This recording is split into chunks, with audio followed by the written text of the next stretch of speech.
আসসালামু আলাইকুম। সবাই কেমন আছেন? আলহামদুলিল্লাহ আমিও ভালো আছি। দেখতেই পাচ্ছেন আজকে আমি একটা ভিন্ন আয়োজন নিয়ে এসেছি। সো আজকে আমার অফিসে অ্যা মাসিক সমন্বয় সভা ছিল এবং সমাবেশ ছিল।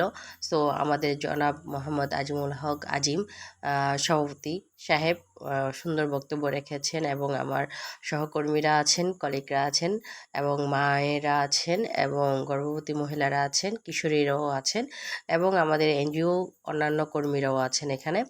তো সুন্দর একটি দিন গিয়েছিল এবং আমাদের মধ্যে যে কাজ চলছিল মায়েদেরকে যারা এই এফডব্লিউএসসিতে ডেলিভারি করিয়েছেন তাদেরকে কিছু গিফটের আয়োজন রাখা হয়েছে পিএইচডির পক্ষ থেকে।